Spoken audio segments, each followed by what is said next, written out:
Não sou de direita nem de esquerda.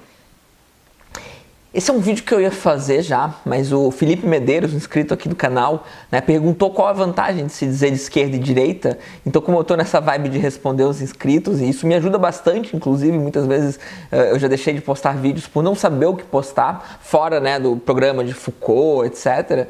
Então, agradeço a pergunta e eu quero fazer uma reflexão aqui, porque eu vejo muito na internet. Tive discussão 2 semanas atrás na internet. As pessoas sempre vêm com um monte de clichê, Elas presumem que se você usa o termo de direita e de esquerda, e eu uso, eu me digo de esquerda, você não sabe nada, você está sendo limitado, você está isso. Enfim, tem todo um formatinho, um senso comum crítico, eu diria, para as pessoas que dizem que não são de esquerda nem de direita, Normalmente essas pessoas são de direita, não é sempre, tá? A maior parte das vezes essas pessoas são de direita.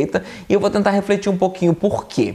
Então, para quem está chegando agora, eu sou o professor Daniel Cidade, eu sou professor de filosofia. Queria convidar vocês a se inscreverem no canal, Quem gostar, deixar aquele like maroto, ativar o sininho, e quem quiser contribuir, a partir de R$2 por mês, você já consegue ajudar o canal no Apoia-se, ou se quiser doar mais também, não vou ficar chateado. Mas vamos tentar entender, então, fazer uma reflexão sobre direita e esquerda, Primeira coisa, esse senso comum crítico, ele está certo, no espantalho em que bate. Ele bate num espantalho que acredita que deveria existir algo muito sólido, que seria a direita, deveria existir algo muito sólido, que existiria a esquerda, E esse algo não existe, Essa solidez, essa definição, direita é isso, esquerda é isso não existe, tá? Então, existem várias maneiras de ser de direita e de esquerda. Você, para entender o que é esquerda e direita, você sempre precisa estar olhando o contexto, tá? É muito importante contextualizar, surge num contexto histórico, tá? Mas vai se atualizando os conceitos, a distinção entre esquerda e direita. Dá até para olhar para trás, se você quiser, Tem muitos historiadores que falam, não, se você privilegiar uma visão histórica da coisa, então não daria para olhar para trás, tá? Eu, como privilegio uma visão filosófica da coisa, eu digo que dá sim para olhar para trás, dá para olhar para a história da humanidade inteira e colocar, pelo menos filosoficamente, pelo menos conceitualmente, esquerda e direita numa caixa que precisa estar muito clara. Ela é contextual, ela sempre vai fazer sentido dentro de um contexto, e ela é um espectro. Tá? O que significa dizer que ela é um espectro? Significa dizer que, que imagine aqui um centro, imagine aqui uma extrema esquerda ou uma extrema direita, e imagine que você pode estar em vários lugares desses, você pode ir muito próximo do centro ou muito próximo dos extremos. Inclusive, se você quiser, em vez de pensar numa linha, você quiser pensar num círculo,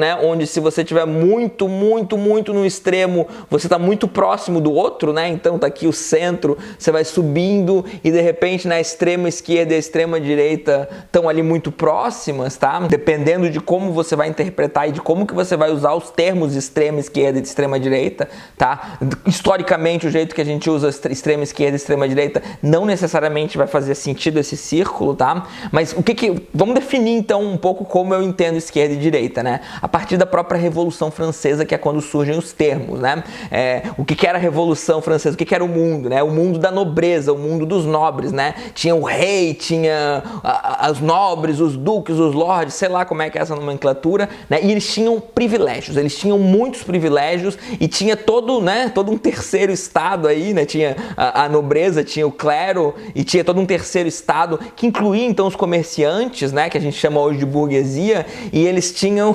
basicamente o custo de tudo em cima das suas costas. Eles estavam indignados com esses privilégios, então eles resolveram, através de lutas, etc., derrubar essa nobreza. Cortaram a cabeça do rei, literalmente. Então, o século, a revolução, muitas guilhotinas, etc. Num primeiro momento, tira-se uma série de privilégios, e em um segundo momento, depois que... Então, a esquerda eram as pessoas que estavam contra esses privilégios da nobreza, do rei, etc. Essa exploração que ninguém contesta nos dias de hoje, tá? Então, nesse sentido, hoje em dia, todo mundo, se estivesse lá, ou pelo menos a grande maioria, seria de esquerda, A menos que você seja um defensor da nobreza, o que também existe.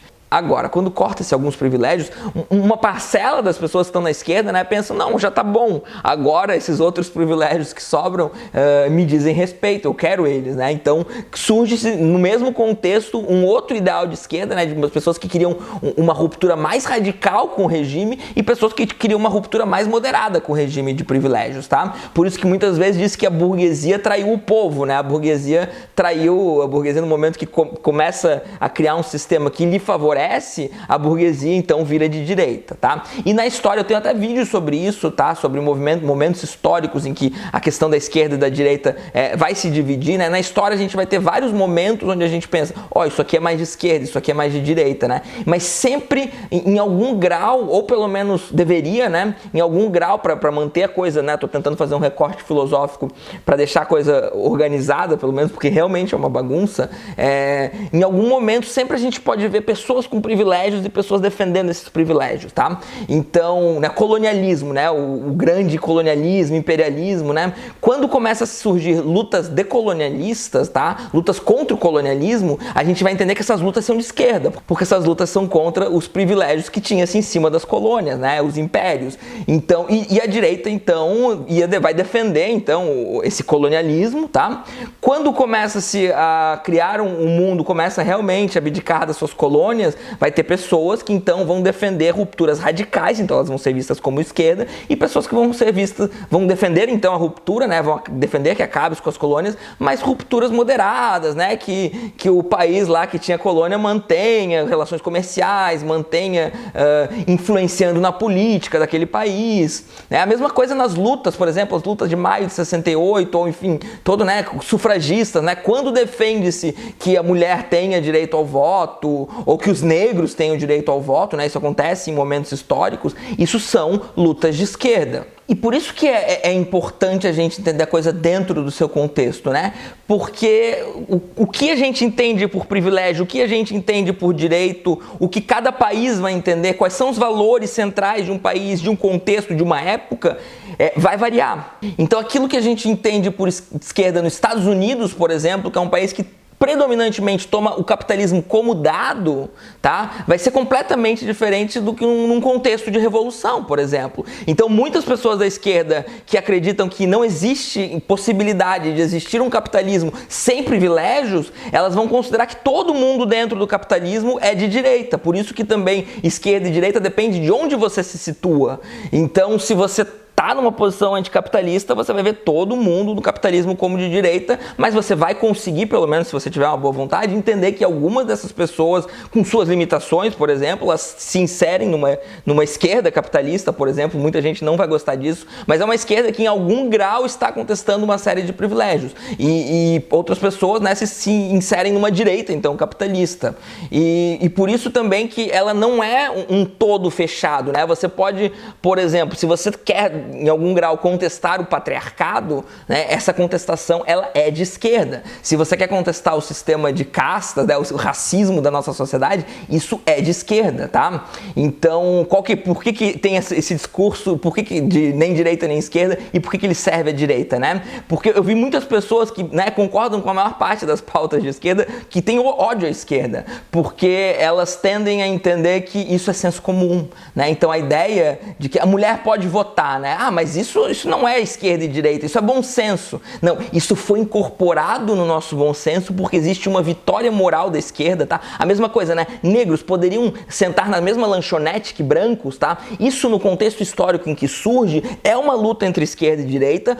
As pessoas que defendem que igualdade nas leis para os negros são pessoas de esquerda, são vistas como de esquerda, inclusive são vistas como baderneiros, contra a ordem e blá blá blá, né? E as pessoas que defendem os privilégios são de direita. Então, quando a gente incorpora isso para um bom senso moral, a coisa fica complicada, né? Fica complicado, inclusive, na minha opinião, ser de direita, quando a gente começa a entender o que é ser de esquerda e direita, e fica difícil defender que não faz sentido esquerda e direita. Não, pelo contrário, é porque estão querendo chamar essa vitória moral, pelo menos, da esquerda de bom senso, para que continue-se, né, fazendo sentido essa polarização, para que os privilégios se escondam mais. tá? Então, não necessariamente você está dentro, né, do contexto marxista, capitalismo versus não capitalismo, até porque as injustiças já existiam antes, né, do capitalismo, e privilégios, o capitalismo ele não inventou os privilégios, tá? Ele pode até fazer a manutenção de muitos deles, ou até hiper transformar, aumentar esses privilégios, mas ele não inventou os privilégios, tá?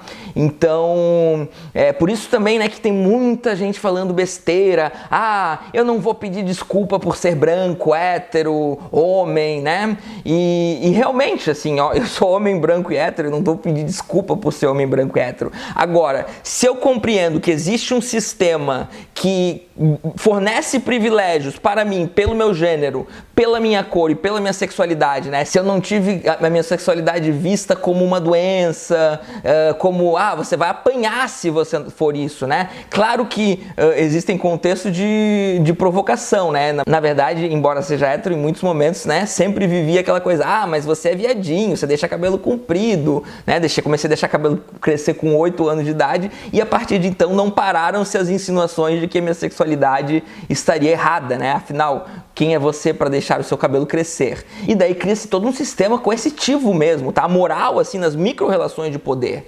Então, ser branco me rende uma série de privilégios. E eu contesto isso enquanto privilégio. Eu não contesto uma branquitude. Eu posso gostar da minha cor, eu gosto da minha cor, eu não queria ser uma pessoa diferente do que sou, tá? Eu gosto do meu gênero, eu gosto da minha sexualidade. Se eu fosse diferente também não teria problema, tá? O que tá em questão são os privilégios que não deveriam existir, mas existem. Então, nesse sentido, existe sim esquerda e direita, isso não encerra a discussão, dá para discordar completamente, as pessoas de esquerda podem discordar completamente, inclusive considerar que, dependendo do que está em questão, ou algumas pessoas que são de esquerda nesse contexto são de direita em outro contexto. Tem um autor que eu gosto bastante, que é o Ha Joon-chang, né, que ele escreve sobre capitalismo, etc. Ele é sul-coreano, ele diz, na Coreia do Sul me chamam de direita, na Inglaterra, que é onde ele dá aula, onde ele trabalha, me chamam de esquerda. E isso faz todo o sentido dependendo do contexto que você se encontra, tá?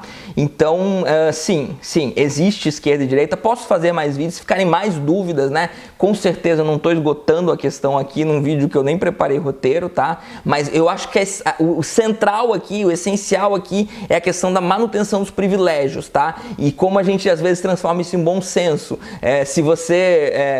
feminismo, né? Que é visto como de esquerda e realmente é de esquerda, né? Mas tem muita gente que vai dizer que, mas a mulher votar ou a mulher não ser uma propriedade do marido, a mulher era vista como propriedade do marido ou do pai, né? Tem gente que vai chamar isso de bom senso hoje. E de fato é bom senso, né? Mas é porque a esquerda ganhou essa luta, pelo menos no âmbito moral, tá? Por que eu tô dizendo sempre que a esquerda ganhou no âmbito moral? Porque no âmbito político a esquerda perde muito as lutas, né? As mulheres ainda são oprimidas, por mais que a gente fale belamente sobre igualdade. A mesma coisa os negros, né? Nos Estados Unidos, os negros, não existia lei igual para os negros até a década de 60, que vem a lei dos direitos civis, que é uma pauta assumida pela esquerda, tá? E pelo menos a esquerda, tal como a gente entende nos Estados Unidos, a gente pode perfeitamente chamá-la de direita de uma perspectiva mais revolucionária e contestatória dos privilégios que aquela esquerda também defendia na época, tá? Então, nesse sentido, se existe, né, uma vitória moral, a gente acha um absurdo defender ainda que os negros fiquem em lugares separados nas cafeterias, né? A condição financeira deles não melhorou muito, tá? Na real, melhorou praticamente nada. Então, os negros ainda são muito pobres porque existe de maneira invisível agora, não tão invisível, mas invisível para quem é de direita, pelo menos, ou fazem vista grossa, né? Mas existe toda uma série de mecanismos que faz com que os negros continuem muito pobres lá nos Estados Unidos e tenham muita dificuldade para se tornarem ricos e que garante que os ricos tenham mais facilidade. Claro que, da perspectiva do indivíduo, você vai encontrar brancos pobres e negros ricos, tá? Estruturalmente falando, tá? Então, politicamente falando, estruturalmente falando, mulheres, negros, gays, enfim, ainda são bastante oprimidos, né? Não existe uma vitória política, o sistema não mudou o suficiente a ponto da gente ter extirpado esses privilégios, mas a gente, para manter esses privilégios, a gente precisa de um discurso fingindo que é contra esse privilégio. O poder precisa se mascarar, como diz Foucault, tá? E muitas vezes o neoliberalismo, o liberalismo conservadorismo, né, fazem parte parte desse discurso que mascara o poder, finge defender igualdade, finge defender liberdade, mas na verdade o que está defendendo é toda uma casta, todo um sistema de privilégios que é combatido pela esquerda. Então, nesse sentido, eu sou de esquerda, eu sou alguém que me coloco contra os privilégios, eu posso não ter consciência de todos os privilégios e por isso eu sigo estudando, por isso eu faço vídeo, por isso eu espero que vocês respondam, eu espero que vocês façam comentários, críticas, tá? Porque em todo momento alguém que se considera de esquerda e que se considera combater privilégios, a gente sempre olhando para trás, a gente vê que essa pessoa também defendia uma série de privilégios que ela não se dava conta que era privilégio porque naquele tempo a consciência ainda não existia. Então eu pressuponho falibilidade, isso é importante, tá? Nem sempre a esquerda pressupõe falibilidade. Pelo contrário, se eu tivesse que fazer a principal crítica que eu faço à esquerda, da minha perspectiva, é pouca autocrítica, tá? Não que a direita tenha, né? Acho que ela tem mais que a direita, inclusive, mas pouca autocrítica. Então a gente precisa pressupor mais falibilidade porque o fracasso é quase que garantido quando a gente pensa daqui a 200 anos, né? As pessoas de 200 anos vão olhar pra gente e vão pensar, aqui eles não estavam vendo algo que tá muito claro pra gente. Então é isso, gente. Espero que tenham gostado e boa noite.